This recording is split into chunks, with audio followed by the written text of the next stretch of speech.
कह सकता हूं कि इन रीसेंट केसेस को छोड़ दिए जाएं तो पुराने केसेस के तकरीबन 85% फैमिलीज़ को 80% फैमिलीज़ के घर पे मैंने विजिट करी है। और मैं दावे के साथ कहता हूं कि 10% 15% में कन्फ्यूज़न हो सकता है, बाकी सारी ये पॉलिटिकल किलिंग्स हैं जो पॉलिटिकल बेनिफिट के लिए ली जा रही हैं। आया गया कि रोहित वेमुला दलित है या नहीं। उस कमीशन की जब ये रिपोर्ट आई कि रोहित वेमुला दलित हैं तो उस कमीशन को सस्पेंड कर दिया गया, जो एक एसडीएम साहब चला रहे के निगरानी में वो कमीशन था। दूसरा फिर एक कमीशन बनाया गया जिसपे उस दूसरे कमीशन ने भी ये रिपोर्ट दी कि रोहित वेमुला दलित है। तीसरे कमीशन को फिर बनाया गया और तीसरे कमीशन ने जब ये रिपोर्ट दी कि रोहित वेमुला दलित नहीं है तो उस कमीशन की रिपोर्ट को एक्सेप्ट कर लिया गया। तो जो पूरा डिबेट था सरकार की तरफ से, उस डिबेट को ये डाइवर्ट किया गया कि वो दलित है या नहीं है। अगर दलित नहीं है तो उन्होंने झूठ बोला है अपनी आइडेंटिटी को लेके, तो उनकी आइडेंटिटी का जो पूरा स्ट्रगल है उसको हम जीरो कर देंगे और बंगारू दत्तात्रेय या स्मृति ईरानी या वहाँ के वाइस चांसलर अप्पा राव जो आज भी किसी पोजीशन पे हैं उसको वो एंजॉय कर रहे हैं। आज ही के दिन, आपकी शायद मेमोरी में नहीं हो, लेकिन आज ही के दिन हमने जम्मू में, कठुआ में एक छोटी बच्ची आसिफा की मौत की खबर सुनी थी 17 तारीख 2018 में। तो 2018 में हमने आसिफा को देखा, तो जब आसिफा के जो एक्यूज थे, मैं अभी भी एक कानूनी टर्म ही इस्तेमाल कर रहा हूं, मैं उनको ये नहीं कह रहा हूं कि वो दोषी थे नहीं थे, मैं अभी भी एक्यूज मान रहा हूं।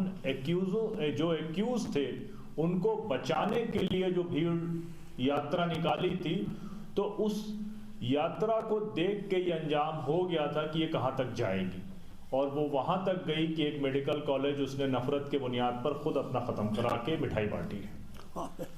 तो ये नफरत का कहां तक जाती है। अब इसमें सिस्टमेटिक फेल्योर कहां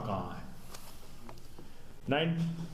उड़ीसा के गांव मनोहरपुर में एक वैन में एक उस ऑस्ट्रेलियाई डॉक्टर की जो उस इलाके के कोढ़ियों का फ्री में इलाज करता था, उसको और उसके 6 साल और 8 साल के बच्चे टिमोथी और डाल्टन को मार के जिंदा जला दिया जाता है 22 तारीख जी। और उस भीड़ को जो ऑर्गेनाइज कर रहा था वो 2014 में जब मोदी प्राइम मिनिस्टर बने हैं तो वो मिनिस्टर बने, जिनके बारे में कहा जाता था कि ये बहुत सिंपल आदमी है। वो सारंगी साहब टिमोथी, डाल्टन और ग्राम स्टेन्स की लाशों पर मंत्री बने हैं। इस वक्त जो उड़ीसा का चीफ मिनिस्टर है, हम इसलिए नाम लेके बोल रहे हैं कि केसेस होते रहेंगे, चीज़ें चलती रहेंगी, लेकिन हमको ब्लैक को ब्लैक और वाइट को वाइट कहना पड़ेगा। तो इस वक्त जो उड़ीसा का चीफ मिनिस्टर है वो उस भीड़ का वन ऑफ द ऑर्गेनाइजर या कोऑर्डिनेटर या ऑर्गेनाइजर था। तो हम बात कर रहे हैं ये छोटे मोटे लोगों की कि इनके साथ में इन लोगों को, अब आज ये जब ये खबर आई कि गौरी लंकेश को मारने वाला जीता है, तो इससे पहले हमने ये देखा कि इंस्पेक्टर सुबोध सिंह के मारने वाले को भी टिकट दिया गया, जिताया गया। वो तो उनकी फैमिली को हमारे दोस्त और हम लोग ने मिलके कनेक्ट कराया, तो वो किसी तरीके से वो बेल उनकी रुकी। लेकिन उसके बावजूद भी इस तरह के केसेस हम देखते हैं लगातार चलते चले आ रहे हैं और सिस्टमेटिक फेल्योर ऐसा है। मैं अगर इसकी दास्तान सुनाना शुरू करूं तो ये बहुत लंबी हो जाएगी कि किस तरीके से अखलाक के मारने वालों को एनटीपीसी में नौकरी दी गई, किस तरीके से अलीमुद्दीन मारने वालों को, जो जॉन सर ने बताया कि गार्लैंडिंग करी गई जयंत के ज़रिए। तो ये पूरा एक प्रोसेस है, इसमें सरकार पार्टनर है, सरकार इसमें पार्टनर है। आप ये कहेंगे ये सोशल प्रॉब्लम है, मैं उसको बहुत ज़्यादा उस आइडिया को इंडोर्स नहीं करता हूँ। ये सोशल प्रॉब्लम नहीं है। जॉन साहब भी गए हैं, मैं भी गया हूँ। मैं इस बात को दावे के साथ कह सकता हूँ कि इन रीसेंट केसेस को छोड़ दिए जाएं तो पुराने केसेस के तकरीबन 85% फैमिलीज को 80% फैमिलीज के घर पे मैंने विजिट करी है, और मैं दावे के साथ कहता हूं कि 10% 15% में कंफ्यूजन हो सकता है, बाकी सारी ये पॉलिटिकल किलिंग्स है जो पॉलिटिकल बेनिफिट के लिए ली जा रही है। अब इस पूरे प्रोसेस को आप ये समझिए कि संभल में एक पुलिस का ऑफिसर सबको गोली मारता है, उसके वीडियोस मौजूद हैं, फैमिली की टेस्टिमनी मौजूद है, फैमिली एफआईआर करना चाहती, कोई एफआईआर नहीं होती। 1 साल में हिम्मत करके कोई एक जज, जिसको बहुत नॉर्मल रूटीन प्रोसेस समझा जाता है कि आप अगर डाक से भी एफआईआर करना चाहेंगे तो आपकी एफआईआर एक्सेप्ट हो जाएगी, जब वो नहीं होती तो 156(3) को एक्सेप्ट किया जाता है, बहुत नॉर्मल प्रोसेस है। उस प्रोसेस के 1 साल के बाद भी शहर का एसपी कहता है कि हम एफआईआर नहीं करेंगे, हाई कोर्ट जाएंगे। अब हाई कोर्ट एफआईआर के लिए अगर आपको हाई कोर्ट जाना पड़े तो आप ये समझें कि ये जो मॉब वायलेंस के केसेस हैं इसमें 90% जो विक्टिम हैं वो बिलो द पॉवर्टी लाइन, वो अपना ज्यादातर क्या है, माइग्रेंट लेबर्स हैं। राजस्थान के राजसमंद की अफराजुल की बात हुई, वो माइग्रेंट लेबर, केरल की बात हुई, वो छत्तीसगढ़ का माइग्रेंट लेबर, वो माइग्रेंट लेबर्स हैं। तो वो अपने जस्टिस की लड़ाई खुद नहीं लड़ सकते हैं। दूसरा, जो रीसेंट हम एंजल चकमा को याद कर रहे हैं, ये एक आरएसएस का कल्चरल नेशनलिज्म का पूरा प्लान है, जिसमें वो आदिवासियों को वनवासी बनाना चाहते हैं। जो पंडित जी खाएंगे वही मुसलमान खाएगा, वही आदिवासी खाएगा, वही ओबीसी खाएगा। जिस तरह का कपड़ा पंडित जी पहनेंगे वैसा ही कपड़ा मुसलमान पहने, वैसा ही आदिवासी पहने, वैसा ही ईसाई पहने, दूसरा कोई राइट नहीं है। तो ये वन नेशन वन इलेक्शन नहीं है, ये सिर्फ वन नेशन इलेक्शन नहीं है, बल्कि ये कल्चरल हेजेमनी का एक पूरा सेटअप है जिसको वो चला रहे हैं अपने हिसाब से। तो अब उसमें हम जहां पर बैठे हैं, luckily we people are sitting in Delhi.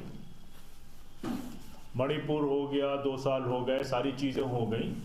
अगर हम यहाँ पर बैठे हैं और हम ये कह रहे हैं कि ये एक कंसल्टेशन मीटिंग है, ये एक कोऑर्डिनेशन मीटिंग है, तो बात तो जब तय होगी जब हम ये बात कहें कि अलग अलग हमारे ग्रुप्स हैं। मैं अलग ग्रुप में काम करता हूं, जॉन साहब अलग सेटअप में काम करते हैं, मीणा जी प्रोफेसर हैं लेकिन पॉलिटिकल पार्टी के साथ एसोसिएटेड हैं, हम सब अलग अलग ऑर्गेनाइजेशंस के साथ में हैं। लेकिन जाहिर सी बात है कि जब हम सब का एक बेसिक बिलीव ये है कि ह्यूमन डिग्निटी की कोई वैल्यू है, एक इंसान आदिवासी हो सकता है, एक इंसान ओबीसी हो सकता है, एक इंसान मुसलमान हो सकता है, लेकिन उससे पहले वो इंसान है। तो ह्यूमन डिग्निटी, जिसके बारे में हमारे यहाँ कुरान में कहा गया वलक़द कर्रमना बनी आदम, तो या लक़द खलक़नल इंसान फ़ी अहसन तक़वीम, की हमने best of the best creation जो है हमारी वो इंसान है और उसकी कोई वैल्यू नहीं। अब अगर हम ये कहें कि हम जिन लोगों ने आज के प्रोग्राम में हमें दावत दी है वो ये रिस्पॉन्सिबिलिटी लें, जिन्होंने हमें इन्वाइट किया है वो ये अपनी जिम्मेदारी समझें कि इस मीटिंग में सबके विचार लगभग एक जैसे हैं, मैंने सबके लिखे भी हैं और लगभग सब हम एक कॉमन प्लेटफॉर्म पे हैं। और अगर इस पे हम इंटरवेंशन नहीं करते हैं तो हम आज दिल्ली की सड़कों के बारे में जो हम 5 साल 10 साल पहले इमेजिन नहीं कर सकते थे कि कोई आदमी अपने कलर की वजह से, अपनी लैंग्वेज की वजह से, अपने फूड हैबिट की वजह से, अपने क्लॉथिंग की वजह से उसकी जान ली जा सकती है, वो अभी मुल्क के दूसरे हिस्से में हो रहा है, वो दिल्ली में भी होगा और दूसरे हिस्से में भी होगा और अभी तक सड़क चलने पर हो रहा है। कुछ सालों पे सड़क घर का दरवाजा खटखटा कर निकाल करके भी होगा अगर हमने इसको प्रॉपर एड्रेस नहीं किया। फिर उसके साथ साथ हमारी भी एक ये जिम्मेदारी है कि जिनके बारे में हम ये बात कर रहे हैं उसमें हम अपना रोल कैसे प्ले कर सकते हैं, हम क्या बात कर सकते हैं। आने वाले दिनों में पार्लियामेंट के सेशंस होंगे, जाहिर सी बात है जब पार्लियामेंट के सेशंस होते हैं तो प्रोटेस्ट भी होते हैं। जितेंद्र भाई ने ये बात कही, लोग कम है, जाहिर सी बात है। मुझे लगता है कि ये कंसल्टेशन मीटिंग पे सारे ऑर्गेनाइजेशंस के हेड के लेवल पर लोग हैं। अगर हम लोगों ने इसी तरह की एक कोशिश करी थी यूनाइटेड अगेंस्ट हेट के नाम से, लेकिन वो सीए के मूवमेंट के बाद बहुत सारी चीज़ें हुई हैं, लेकिन एक कोई सेटअप इस तरह का हो जिस पे कम से कम डॉक्यूमेंटेशन वगैरह का काम हम कर रहे हैं, लेकिन पब्लिक मूवमेंट बिल्डअप किया जाए। जो हमारे नुमाइंदे हमारे वोट से बैठ के पार्लियामेंट के अंदर बैठे हैं, उनसे मुलाकातें की जाएं, उनसे सवाल किए जाएं। जो बात हमारे दोस्त ने शुरू में कही थी कि तहसीन पूनावाला गाइडलाइन बन गई लेकिन किसी स्टेट ने इम्प्लीमेंट नहीं किया, तो उनमें वो स्टेट भी शामिल है जिनमें कांग्रेस रूल है, उनमें वो स्टेट भी शामिल है जिनमें नॉन बीजेपी रूल है। तो कम से कम इतना काम तो वो कर सके। तो अगर आज हम यहाँ पर आए हैं और हम ये तय करें कि 1, 2, 4, 10 दिन के बाद पार्लियामेंट का सेशन तकरीबन 27 तारीख से शुरू होगा और बजट का सेशन ये रहेगा, तो सेशन लंबा चलेगा। अगर हम सब मिलकर जितनी भी तादाद हो, आज की इस मीटिंग से मुझे सिर्फ इस बात का हौसला मिला है कि वो उस इशू पर हम चर्चा कर रहे हैं जिस इशू को समाज एकदम सामान्य मान चुका है, जिसको उसने न्यू नॉर्मल कर दिया है कि यार ये तो पार्ट है। मतलब आप सड़क पे जैसे दिल्ली के बारे में मशहूर है कि दिल्ली में आप जा रहे हैं तो कोई आपकी गाड़ी को ठोक देगा तो अब न्यू नॉर्मल है। बाहर का आदमी तो झगड़ा करने वाला होता है, दिल्ली का आदमी कहेगा यार लग गई, बाद में सही करा लेंगे। तो लगभग ऐसा ही चल रहा है। तो अब इस इशू पे अगर मीटिंग बुलाई गई है, इतने लोग आ गए हैं, तो हमको ये लगता है कि हमको एक कदम बढ़ना चाहिए, थोड़ा इस पे एडवोकेसी करनी चाहिए, लोगों को मोबिलाइज करना चाहिए। हम लोग भी उसके साथ में खड़े होते हैं। हमको बेसिक तो इस पे सबसे खतरनाक बात यह है कि चलिए मुसलमानों के साथ तो आप पॉलिटिकल एनिमी की तरह ट्रीटमेंट करते हैं, लेकिन ये तो अगर नॉर्थ ईस्ट के इलेक्टोरल रिजल्ट्स को आप देखें तो ये वो आपके पॉलिटिकल अलाई हैं। इस समय तो ज़्यादातर नॉर्थ ईस्ट आप जीत के आ रहे हैं, तो उस तरह से मामला है। तो इससे समझ में आता है कि पुलिस FIR नहीं कर रही, कुछ नहीं कर रही है। तो ये जो प्रोटेस्ट, ये प्रोग्राम, ये बहसें, 2 चीज़ें हमको मैसेज देंगी। एक तो समाज के तौर पर हमको ये बहसें ये मैसेज देंगे कि हम एक जिंदा समाज हैं। हो सकता है कि कुछ लोग स्वार्थ की नींद सो गए हों, कुछ लोग अपने सेल्फ ऑब्सेशन में अपना काम कर रहे हों, लेकिन अभी भी सोसाइटी में कुछ जिंदा लोग हैं जो इंसान को इंसान समझते हैं। तो उस पर हम कम से कम एक बात मैसेज ये जाएगा। और दूसरा मैसेज ये जाएगा कि इस तरह की जो एक्टिविटीज़ हैं उस पर कोई ना कोई रिस्पांस ज़रूर होगा, कोई ना कोई चर्चा ज़रूर होगी, कोई ना कोई प्रोटेस्ट ज़रूर होगा। तो कहीं ना कहीं वो प्रेशर ब्यूरोक्रेसी पर, वो प्रेशर जुडिशरी पर, और जुडिशरी का किस तरह से प्रेशर होता है उस पर हमारे दोस्त ने कहा लॉ एंड ऑर्डर का समस्या है। मोहसिन शेख से हमारे किसी दोस्त ने बात करी थी कि 2014 में 26 मई में प्रधानमंत्री मोदी ने शपथ ली थी और 29 मई 2014 को मोहसिन शेख की पहली लिंचिंग हुई थी। मोहसिन शेख की सर जब लिंचिंग हुई और उसके मारने वाले की बेल गई, जिसका नाम धनंजय देसाई था, हिंदू सेना का अध्यक्ष पुणे का, जब उसकी बेल महाराष्ट्र के बंबई हाई कोर्ट में गई, तो जब उसको बेल दी गई जस्टिस साधना जाधव के द्वारा, तो उस ऑर्डर में लिखा था कि the visible identity of the victim provoke to the accused.